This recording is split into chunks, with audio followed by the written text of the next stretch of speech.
Imagine being a college dropout, yet going on to build a company that would redefine an entire industry.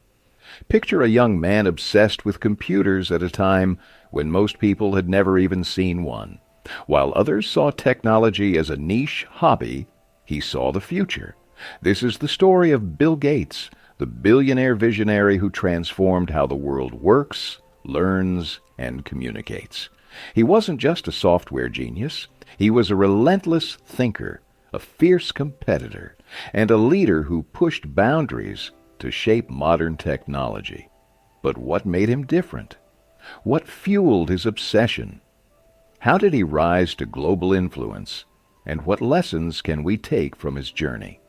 In this summary, we dive deep into the mindset, strategies, and decisions that shaped Bill Gates' legacy. Whether you dream of success, innovation, or simply want to think like a genius, this is a story you don't want to miss. Let's begin.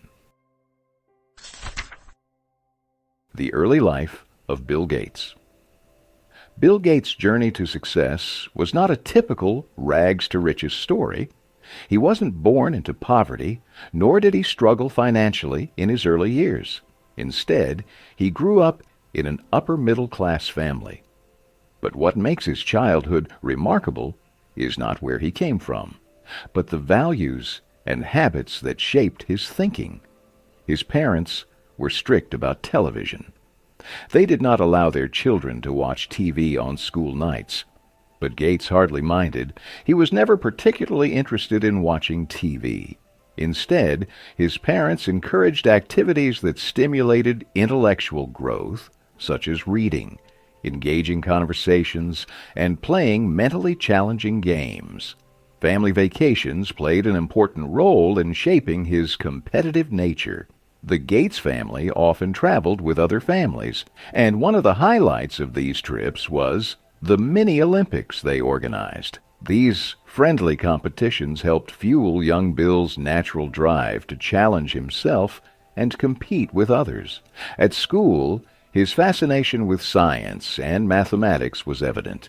He was exceptionally gifted in these subjects and later achieved a perfect 800 score on the math section of the S8. But his true passion ignited when he saw a computer for the first time in 1968. At that time, computers were incredibly expensive. Owning one required millions of dollars. Schools could not afford them outright, so instead, they subscribed to shared computing services that allowed students to connect to remote mainframe computers. Gates quickly became obsessed, spending hours working on these machines. Eventually, he coded his first digital game, tic-tac-toe. However, he soon realized that using the school's computer was costly. The system charged $8 per hour, a significant amount for any student. To continue pursuing his passion, he needed a solution. Determined to keep learning, Gates sought a job that would allow him access to computers. Around this time, a new company called C-Cubed opened in his city. At just 13 years old, Gates secured a position there, using his knowledge of computers. His job was to find and fix bugs in the company's programs. In exchange, he was granted unlimited free access to the company's computers. By the time he was 15, Gates had taken on an even more complex project. He developed a program called Traf-O-Data, which collected and analyzed traffic data in Seattle, helping traffic engineers optimize road usage. This was an early demonstration of his ability to combine technology with real-world problem-solving. When it was time for college, Gates enrolled at Harvard. However, attending classes wasn't his priority. He focused only on subjects that challenged his intellect and ignored the ones that didn't interest him.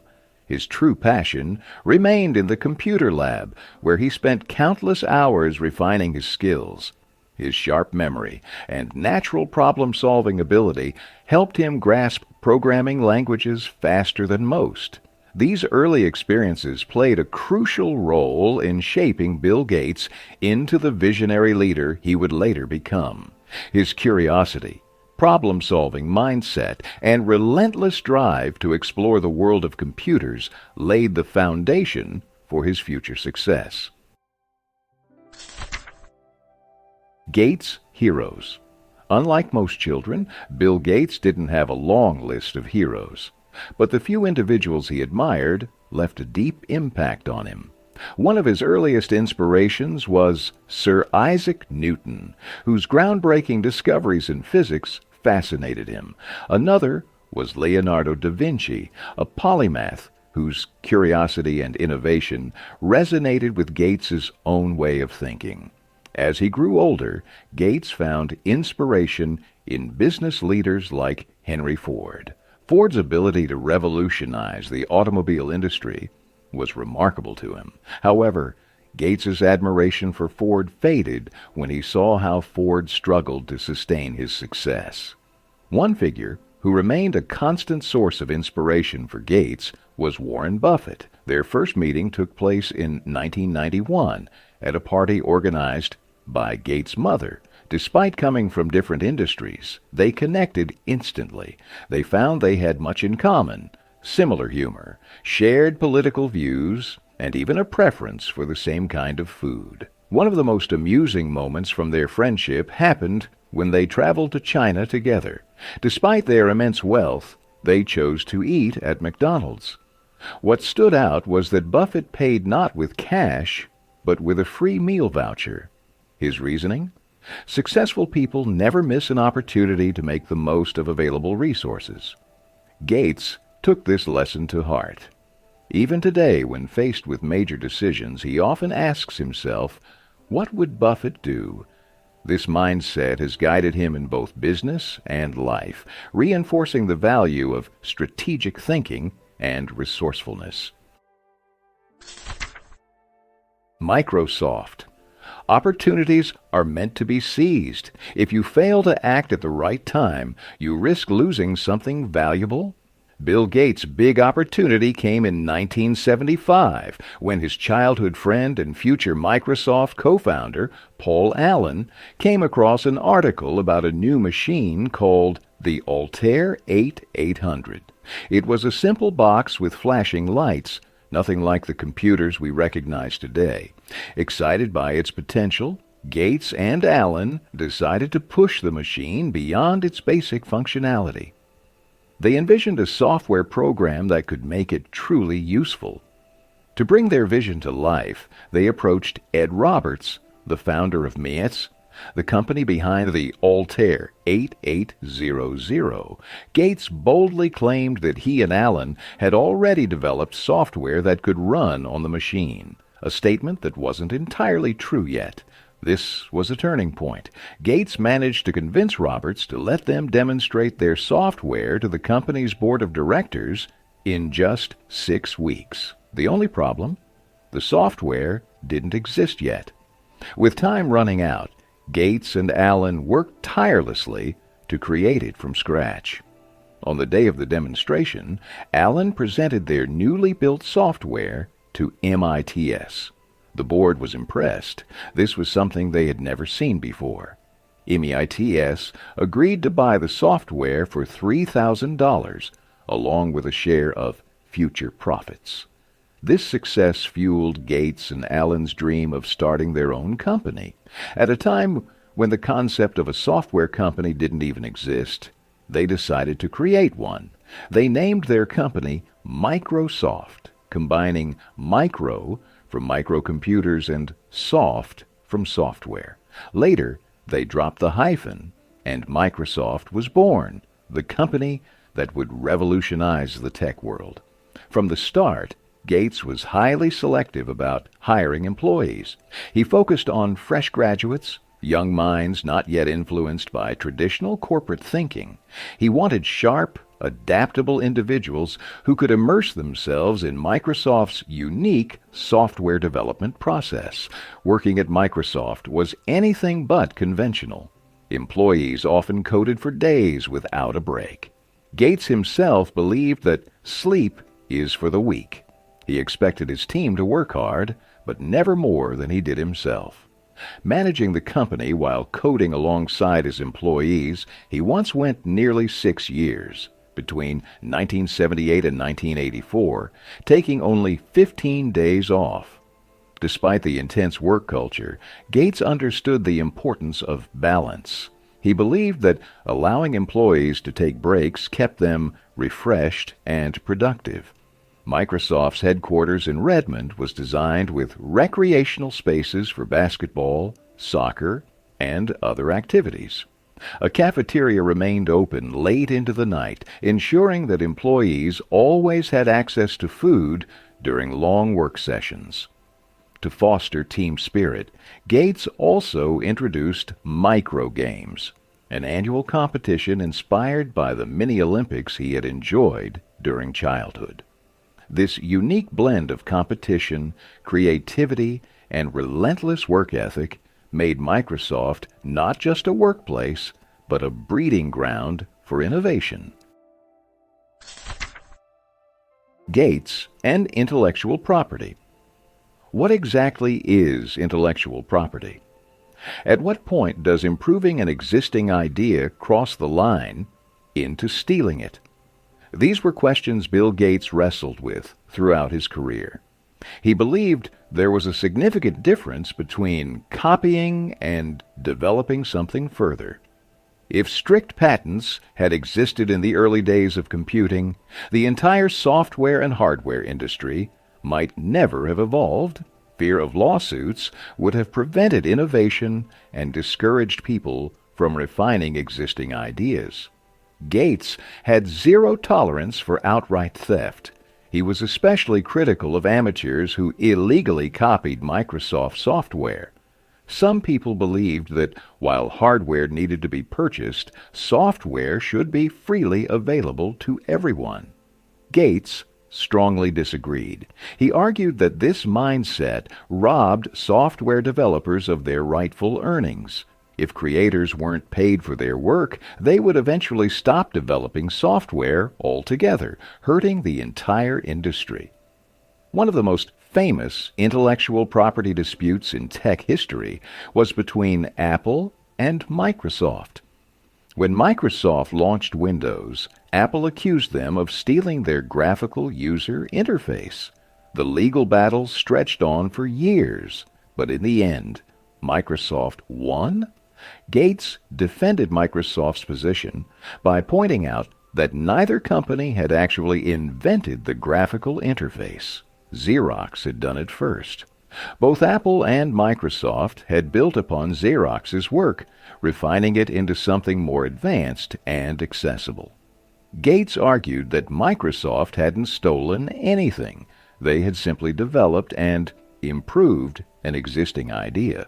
For him, innovation wasn't about reinventing the wheel, but making it better. His belief in continuous improvement over absolute originality shaped not only Microsoft's success, but also the way the software industry operates today. Lead from the front. Bill Gates is not the kind of leader who fits the traditional mold. He doesn't rely on formal speeches or authoritative commands. Instead, he uses everyday language, often throwing around casual phrases like super cool. He jokes with his employees, teases his colleagues, and sometimes even interrupts their work just for fun. His leadership style is unconventional, but one thing is certain. If you depend on him, he will do whatever it takes to help you achieve your goals. Despite his strong desire to lead, Gates understood that for a company to thrive, it had to function independently of its leader. A great leader doesn't just command from the top. They create a system that continues to grow even without them. This mindset helped shape him into the visionary he is today. Gates's leadership tendencies were evident from a young age. As a student, he and a group of classmates formed the Lakeside Programmers Club. It was there that he wrote his first code and developed a simple tic-tac-toe game. However, Gates was so engrossed in programming that he often monopolized the computer, refusing to let others use it. Frustrated, the group eventually asked him to leave. But once Gates was gone, the students quickly realized something. They needed him. He was the only one who could write the most efficient code and solve the club's technical challenges. Recognizing his value, they invited him back. Gates agreed to return, but only on one condition: he would take charge of the group. He made it clear that if he became the leader, it would be permanent. From that moment on, he was not just a participant, he was the one guiding the team.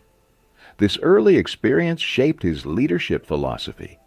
Gates didn't wait for opportunities. He created them. He didn't follow. He led. And when he took charge, he made sure he stayed at the forefront, driving his vision forward. Innovate, innovate, innovate. If no one has ever laughed at one of your ideas, you're not being creative enough. This belief has been at the core of Bill Gates' approach to innovation. Microsoft has always prioritized bringing the latest technology to its customers, and this relentless pursuit of progress has kept the company at the top for over 4 decades. No matter how one views Microsoft as a company, its impact on the world is undeniable. It has transformed the way people work, communicate, and interact with technology. Gates has always embraced a particular mindset: who is coming to beat me today? He understands that the world is full of brilliant minds, all striving to reach the top of the technology market. To stay ahead, he believes in continuous evolution, ensuring Microsoft always remains at the forefront. This philosophy has driven Microsoft to invest heavily in research and development. Gates firmly believes that software is a blend of art and engineering. One cannot survive without the other. That's why he ensured that Microsoft employees possessed a mix of both creativity and technical expertise. One of the company's recurring criticisms has been its frequent delays in releasing software updates. Gates, however, never saw this as a flaw. For him, quality was always the highest priority. If an update needed more time to ensure perfection, then delaying it was not just acceptable, it was necessary. In his eyes, innovation was never about rushing. It was about getting it right. Stress test your ideas. Bill Gates takes ideas very seriously. He believes that once a manager makes a decision, there should be no second guessing. That's why, whenever an employee presented a new idea, Gates wouldn't just accept it, he would stress test it rigorously. If the idea passed the tests of quality and innovation, he would go all in to bring it to life. But getting through that test was no easy feat. Gates was relentless when evaluating ideas. He didn't concern himself with sparing anyone's feelings. He would criticize, argue, and even raise his voice, challenging employees to defend their proposals under pressure. He created imaginary worst-case scenarios to see if an idea could hold up under stress. His philosophy was simple: only the strongest ideas should survive. This intense approach led some to accuse him of being a bully, someone who disrespected his employees. While that wasn't true, it was easy to see why people might think so. Gates had no patience for weak arguments. He expected his employees to fight for their ideas, to defend them passionately, just as he did. For him, if an idea couldn't withstand intense scrutiny, it wasn't worth pursuing. But if it survived the test, it had his full backing. Gates wasn't just looking for good ideas. He was looking for ideas strong enough to change the world. Learn from your mistakes. Bill Gates believes that success can be deceptive. It fools people into thinking they've won permanently, that they are invincible. But for him, success has always been temporary. The moment he achieves something, he moves on, focusing on the next challenge rather than dwelling on past victories. Unlike most, Gates is not known for celebrating success. Instead, he is known for reflecting on failures. One of Microsoft's most notable failures was Microsoft Bob. Microsoft Bob was an animated character designed to help users navigate their computers.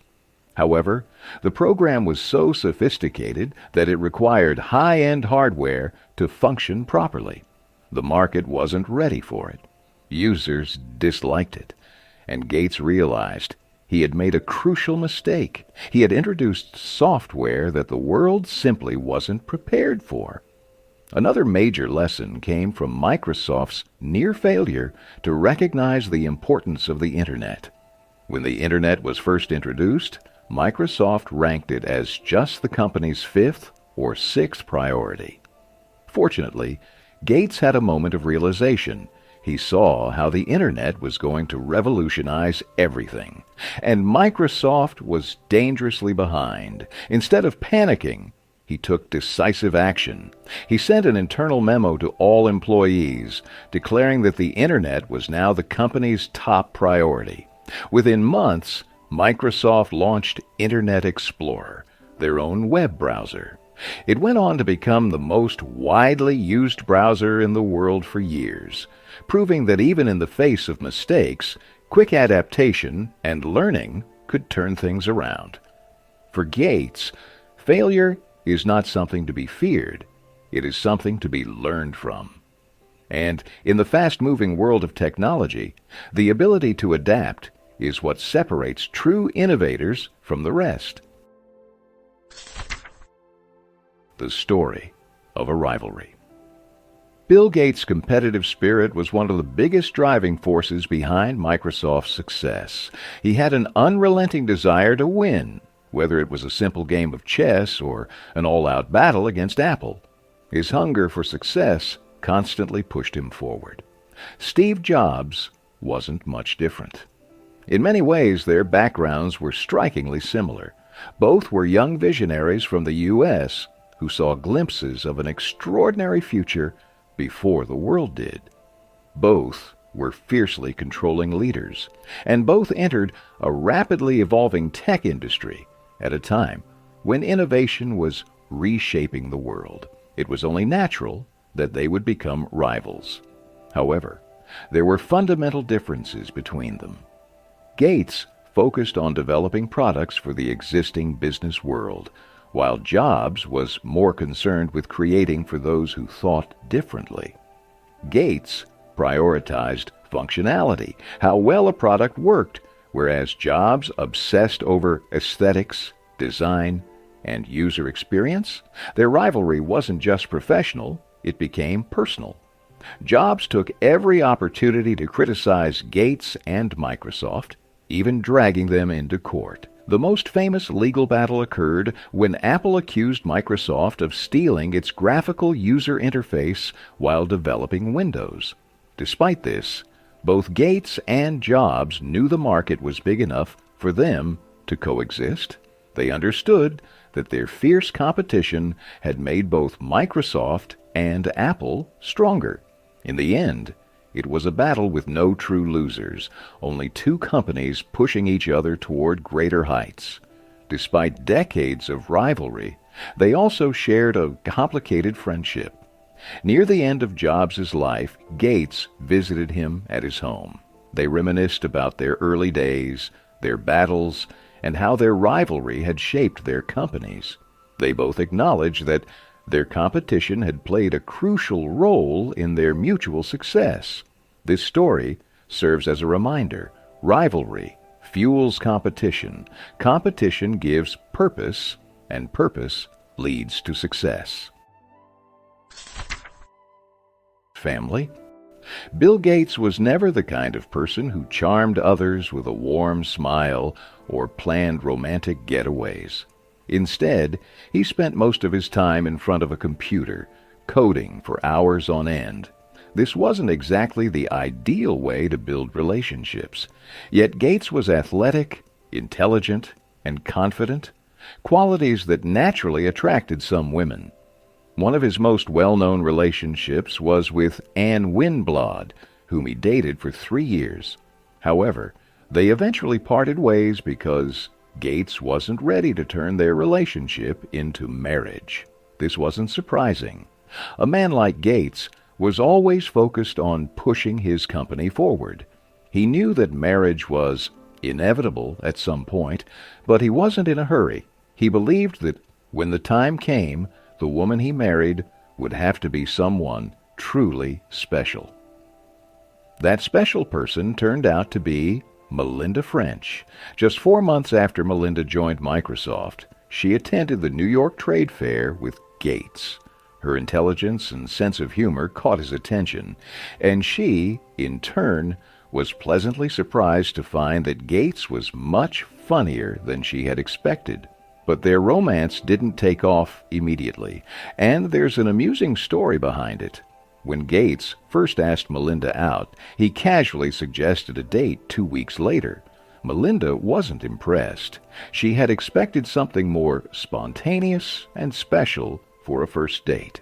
Realizing his mistake, Gates reconsidered. He called her again, and despite having a conference scheduled that day, he made time for dinner with Melinda that very night. Years later, their relationship led to a grand wedding.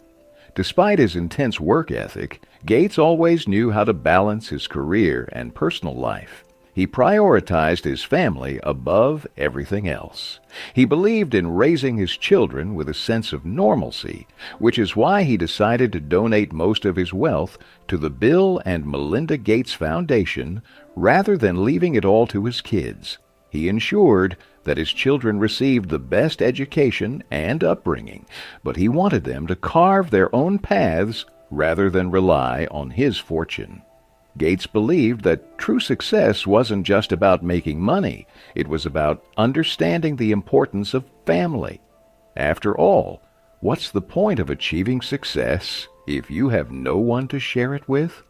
No matter how ambitious you are, family should always come first. Read like Bill Gates. If you ever get the chance to see Bill Gates' personal library, one thing might surprise you. There are hardly any books on business studies. Gates never believed that becoming wealthy required formal business education. Instead, he believed in learning by doing. According to him, the best way to understand business is to jump into the field, face real-world challenges, and learn from experience. Books can be helpful, but only after you've actually started running a business. That being said, Gates has enjoyed reading several business books over the years. One of his favorites is The 10 Commandments for Business Failure by Donald R. Keough, which highlights common mistakes that lead businesses to collapse. Another book he admires is My Years with General Motors by Alfred Sloan, which serves as a guide for young entrepreneurs navigating the business world. However, his all-time favorite business book is one recommended to him by Warren Buffett, Business Adventures by John Brooks. This book tells the stories of various companies, their successes, and their failures. Gates considers it the best business book he has ever read. For him, reading is not just about gathering knowledge. It's about gaining insights that help make better decisions. Take time to reboot. At first glance, Bill Gates might seem like someone who does nothing but work. However, even he takes time to indulge in his hobbies. He enjoys swimming, playing tennis, skating, and skiing. But with only 24 hours in a day, something had to give. So, what did he sacrifice? Sleep. Gates was known for working 36 hours straight without a break. However, as he grew older, exhaustion caught up with him. Finding time to rest became a challenge, but he knew he needed to adjust his lifestyle. Recognizing the need for balance, Gates took a step back. In 2000, he stepped down as CEO of Microsoft. handing over the role to Steve Ballmer. By 2008, he transitioned to part-time work at Microsoft, though his part-time workload was still equivalent to most people's full-time jobs. Then, in 2014, he stepped away from his chairmanship altogether. This didn't mean his life became empty. On the contrary, Gates redirected his time toward reading, writing, and working with the Bill and Melinda Gates Foundation. He traveled extensively to ensure that his charitable initiatives were making a real impact worldwide. The key takeaway? Rest is just as important as work. If you dedicate all your time to work without pause, you may eventually be forced to step away completely. Gates's relentless work ethic helped him achieve great success, but his ability to reboot and prioritize what truly mattered kept him moving forward. Give something back. In the beginning, Bill Gates wasn't focused on philanthropy. He believed that to achieve his goals, he needed to block out all distractions, including charity. In 1987, when asked about giving back to society, he replied that for the next 10 years, his sole focus would be Microsoft. After that, he would consider philanthropy. When the same question was asked in 1992, his response remained unchanged. Gates believed that his work at Microsoft was already benefiting society by advancing technology. However, once he started giving back, he never stopped. In the mid-1990s, Gates established the William H. Gates Foundation, named after his father. The inspiration came from his mother, Mary Gates, who had a profound influence on his life. She had always encouraged him to use his success to help others. Her passing in 1994, after a long battle with breast cancer, further motivated him to take philanthropy seriously. Before she passed away, Mary hosted a bridal event for Melinda and gave a heartfelt speech. Gates still remembers her final words that day. To whom much is given, much is expected. Gates took this message to heart. He wanted to ensure that his wealth reached those who truly needed it, which led him to create structured foundations. When he stepped down from full-time work at Microsoft, he stated that he wanted to focus more on philanthropy. In his words, with great wealth comes great responsibility. The responsibility to use resources for the greater good. Among his many charitable initiatives, the most well-known is the Bill and Melinda Gates Foundation, which he co-founded with his wife in 2000. Today, it is one of the world's largest and most influential charitable organizations. The foundation has made a global impact, particularly in healthcare. If polio is eradicated in the coming years, much of the credit will go to the Foundation's relentless efforts. One of Gates's closest friends, Warren Buffett, became a trustee of the Foundation and by 2021 had donated over $41 billion to support its mission. Buffett deeply admires Gates and trusts his ability to drive meaningful change in the world. While Gates initially postponed philanthropy, it wasn't because he didn't care. It was because he believed that waiting until Microsoft was stable would allow him to contribute far more. He wanted to first secure his success so that when he gave back, he could do so on a scale beyond anything he had ever imagined. And today, his vision has come true. The Gates legacy? Bill Gates has never been concerned about how people will remember him. It simply isn't in his nature. He doesn't care if history records how he spent his wealth or how he contributed to making the world a better place. Instead, he wants people to look back at history and see how much progress has been made, how poverty has declined, how child mortality rates have improved. For him, it doesn't matter who gets the credit. What matters is that the world continues to move forward, but regardless of what Gates wants, he will be remembered. He is not just another billionaire who made millions, donated to charity, and quietly faded away. He has done far more than that. Gates has shaped industries, changed lives, and left an undeniable mark on history. His journey is not just about wealth, but about vision, resilience, and impact. If there's one thing to take away from his story, it's this: be like Gates. Not just in terms of success, but in the way he thinks, innovates, and pushes boundaries. His legacy is not just about what he built, it's about the mindset that made it all possible.